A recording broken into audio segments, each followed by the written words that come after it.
네, 오늘 오전 경기도 화성의 한 리튬전지 제조 공장에서 화재가 났다는 소식 저희가 속보로 전해드렸는데요. 이 상황과 관련해서 백승주 열린사이버대 소방방재학과 교수 연결해서 내용 자세히 한번 알아보도록 하겠습니다. 교수님 나와 계신가요? 네, 나와 있습니다. 네, 교수님 안녕하세요. 현재 화재 상황 어떻게 보고 계시는지부터 먼저 짚어볼게요.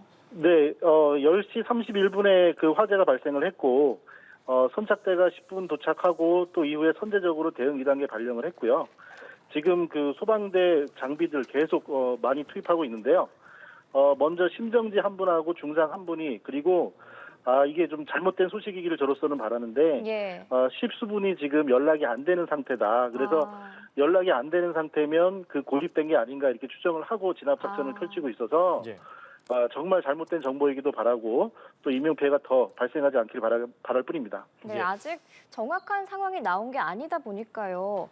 네. 저희가 계속해서 속보가 나오는 대로 정확한 사실을 전해드려야 할 것 같은데 리튬 배터리 공장에서 화재가 발생했잖아요. 그럼 이 네, 배터리 그렇습니다. 공장에서 화재가 발생한 건 일반 화재보다 진압하기가 더 어려운 건가요? 네, 그렇습니다. 이게 리튬인데 리튬 1차 전지라고 하면은 그 충전을 하고 재사용을 하지 않는 한 번 사용하는 전지에 대한 제조 공장이 되는데 그 해당 11개 동이고 직원은 53명 정도 되고 그러니까 동수는 많고 이제 저 중소기업 정도 되시는데 해당 건물은 지금 3층에 연면적 2,300제곱미터 정도가 됩니다. 근데 말씀하신 대로 이 리튬 성분이라는 것이 주기율표상 그 1족 2주기에 반응성이 가장 좀 매우 높은 편에 속하는 물질입니다. 그래서 이 리튬 같은 경우는 주수 소화, 그러니까 소화를 하기 위해서 물을 뿌렸을 때 물과 반응하면 인화성 가스를 내뿜는 성질을 오히려 갖고 있어요. 예. 예. 네, 그래서 리튬 성분을 저정 취급하는데 화재가 발생했을 때 물질안전보건자료에서도 물을 뿌리는 소화 방식을 금지하고 있습니다. 그렇게 지금 막대한 농연이 지금 펼쳐지고 있는 데다가 해당 성분에 대한 그 장소 그리고 제거 이런 게 잘 이루어져야 되는데 그게 걱정이고요. 그리고 또 고립된 분들에 대한 골든타임도 있는데 지금 훨씬 지난 상황에서 연락이 좀 안 되는 부분이 매우 안타깝습니다. 예. 화재 원인으로는 좀 밝혀진 게 있을까요? 네, 아직은 화재 원인은 밝혀지지 않고 있습니다. 예. 그래서 내부에서 발생한 화재라는 정도로 이제 들리고요. 예, 그리고 최초의 신고자도 공장 관계자가 신고를 했고, 네. 그래서 어떤 그 공정 중에서 작은 어떤 그 인하점으로 인해서 급격하게 퍼진 것 같은데요. 일단은 해당 건축물의 공장이라는 특성상 리튬에서 화재가 발생하고 확산이 됐을 경우에는 그 성분이 아니라고 하더라도 매우 높은 고열이 이루어지는데요. 예. 공장에서는 화재가 났을 때 이후에 진압 이후에 붕괴 사고가 또 이어집니다. 그렇기 때문에 이 철제로 그 렉을 쌓는 선반을 여러 개벌 놓는 렉식 이런 공장 같은 경우에는 예. 화재 진압 과정도 중요하고 진압 직후에 이어지는 구조 그리고 사후 정리 활동도 매우 주의가 필요합니다. 네, 지금 현재 그러면은 내부에서 폭발될 가능성도 굉장히 큰 상황이기 때문에 내부 진압이 불가능한 상황으로 보면 되는 건가요? 네, 지금 현재 섣불리 판단할 수가 없습니다. 저 또한 예. 전에 듣는 얘기로 말씀을 드리는데요. 드리고 싶은 말씀은 일단 공장 관계자들을 통해서 위험물이 어떤 식으로 적재가 돼 있고 어떤 공장 라인을 가지는지 파악을 해야 되겠고요. 예. 그리고 인명이 고립된 게 확실시된다면 구조활동을 펼쳐야 되겠지만 네. 그 구조활동의 전제는 진입하는 경로상에서 구조대의 안전을 반드시 보장해야 합니다. 그리고 이 또한 이것은 표준 작전 절차에도 있는 부분이라서요.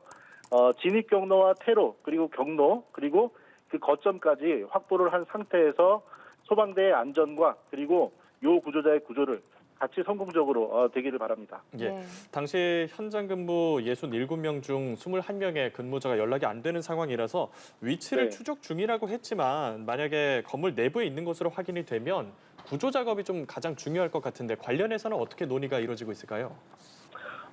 일단은 그 일반적인 공장의 구조상 건물은 크고 층고는 높은 생산 쪽이 있고 3층 쪽 같은 경우는 뭐 사무 휴게 쪽일 것 같은데요. 예.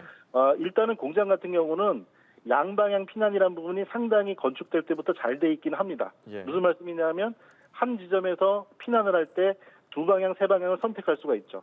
그래서 지금 현재 고립된 상태라고 하면 연기를 피해서 2층 이상에서 지금 고립됐다고 전해지거든요. 예. 예. 그러면 진입하는 소방대는 진입하는 한 군데의 거점이 아니고 2개, 3개 정도의 진입로를 확보를 또 하셔야 될 것이고요. 당연히 그렇게 하실 겁니다. 그리고 중요한 거는 2층, 3층에서는 수직 거점이기 때문에 계단을 통한 계단의 안전성을 확보를 해야 되고 만약에 계단이 화연으로 소실이 됐다면 외벽의 소방관 진입 창을 깨서라도 외창을 통한 진입도 그 차선으로 고려를 해야 되겠습니다. 네, 저희가 화재가 났을 때 가장 많이 언급되는 것 중에 하나가 뭐 공장의 구조에서 샌드위치 패널이라든가 가연성 네. 소재 때문에 화재 진압이 더 어렵다 이런 얘기들이 있잖아요. 네, 지금 그렇습니다. 이번 화재 같은 경우도 그렇게 볼 수 있을까요? 지금 현재 저도 조사로 전해 들은 바로는 예. 이제 철근 콘크리트 구조라고 전해 듣습니다. 예. 근데 이제 외벽은 패널로 이제 당연히 되어 있고요. 그렇지만 중간에서 넓은 공간은 구획제로 그 샌드위치 패널이 많이 쓰입니다. 샌드위치 패널은 여러 사고 이후에 불에 견디는 내화 구조로 바뀌기는 했는데요. 예.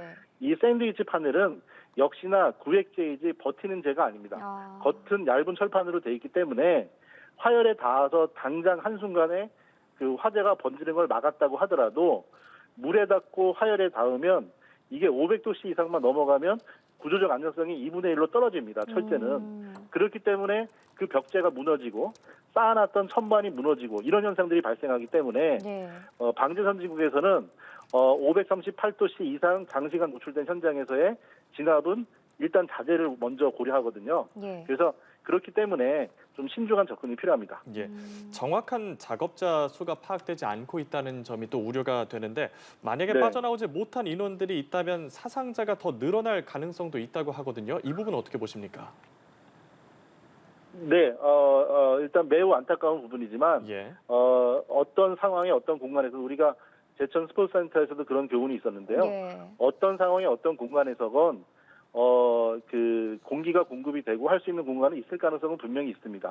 이거는 고립이 되었다는 안타까운 사실을 전제로 말씀드리는데요. 예, 이제 그런 경우이긴 하지만 하나의 경로만 가지고 예를 들어 너무 안타까고 급한 마음에 그 명확하게 안전이 보장되지 않은 방법과 거점 확보로 구조 활동을 펼치는 것은 좀 위험한 행동이 아닌가 이 말씀을 조심스럽게 드립니다. 예, 저희가 조금 전에 현장에서 소방 브리핑이 있었는데 거기서 연소 확대는 막았다 이런 소식이 있었거든요. 그러면 네. 이거는 지금 상황에서는 불이 더 번지지 않는다 이렇게 저희가 해석을 할 수 있는 부분인가요?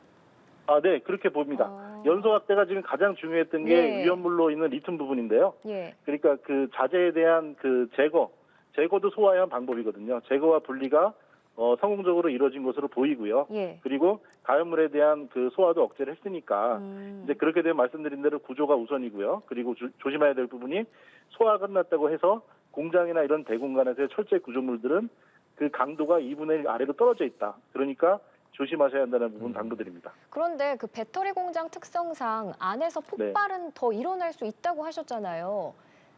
배터리 화재는 예. 네, 그렇습니다. 배터리는 그 내부에서 전기를 가지고 있기 때문에 예. 에너지를 열폭주 현상을 일어나서 외부에서의 주수나 작용으로 소화할 수 없는 게 일반적이고요. 예. 다소 좀 긍정적으로 볼 부분은 현재 이 배터리 공장이 2차 배터리가 아니고 1차 배터리 공장이라는 부분이에요. 아. 그래서 재충전을 하지 않고 이게 화학적으로 물리적으로 외관이 완성된 상태에서 충전이 이루어지기 때문에 그 내부에서 에너지 폭주는 상대적으로 좀 적지 않을까. 근데 리튬이라는 물질 자체가 상당히 위험합니다. 근데 예. 연소 확대를 막았다는 부분에서는 좀 그 위험성이 좀 많이 저감된 것으로 좀 판단하는 게 맞는 것 같습니다. 예. 그럼에도 화재가 좀 장시간 이어질 가능성도 여전히 배제하기 어려울 것 같은데 공장 붕괴 가능성 조금 전에 말씀하셨다시피 철골 구조물이 좀 무너질 수도 있는 부분이잖아요. 이 부분에 네, 대한 그렇습니다. 분석도 나오고 있을까요? 네, 그렇습니다. 일단은 꼭 당부드리고 싶은 말씀은 예. 철골도 예를 들어 기둥제처럼 형강, H형강 이런 기둥제 같은 경우는 다소간의 하중을 오래 버티게 되는데요. 이거는 왜 그러냐면 내화구조 시험을 합니다. 그 성증 좀 봤는데 그 내부에 렉이라고 하는 선반들 그리고 가설 계단들 이런 것들은 별도로 나중에 그냥 추가로 설치하는 것들이거든요. 예. 그래서 이런 것들은 예를 들어 탔건 타지 않았건 혹은 물에 젖었건 이런 것들이 선반 위에 그대로 남아있으면 평상시보다 짐을 2배, 3배 더 얹어놓은 거랑 똑같은 상황이거든요. 예. 그래서 그것들의 붕괴로 이어지게 되니까 항상 동선도 일반적인 사용하던 동선들이 아니고 그런 적재물들을 피해서 그런 진압과 조사, 잔불 제거 활동을 벌여야 합니다. 네, 지금 현재 그 화성에서 공장에서 난 불에 대해서 대응 2단계가 발령된 상황인데 이 네. 정도 대응이면 불이 얼마나 크게 났다라고 저희가 짐작해 볼 수 있을까요? 일단 선제적인 대응이라고 얘기를 했고요. 예. 대응 1단계는 시군구 단위로서의 소방서에서 가용한 인력 장비를 모두 동원하는 게 1단계가 되고요. 2단계면은 인근 5개 내외의 소방서를 그 소방력을 동원하고 그리고 그 자체의 장비도 50여 대 이상 동원할 수가 있는 그래서 가용 소방력이 5배 이상 1단계보다 증가되는 상황입니다. 아까 선제적인 대응이라고 말씀하신 부분, 예. 말씀드린 부분 매우 잘하신 부분이고요. 예. 그리고 또 그쪽 지역이 그 도시 밀도가 높지 않기 때문에 다른 소방서에서도 오는데 시간이 좀 걸리고 하기 때문에 그랬는데요. 다행히 옆으로 많이 번지거나 하는 상황은 아닌데 우선은 해당 지금 문제가 되는 그 요 구조자의 고립동 이 부분에 대한 구조 활동에 좀 그 서두르지 않지만 좀 치밀한 그런 접근이 필요합니다. 예. 백승주 교수님 오늘 말씀 여기까지 듣겠습니다. 말씀 고맙습니다. 네, 감사합니다. 관련 소식 추가로 들어오는 대로 저희가 다음 뉴스에서 전해드리도록 하겠습니다.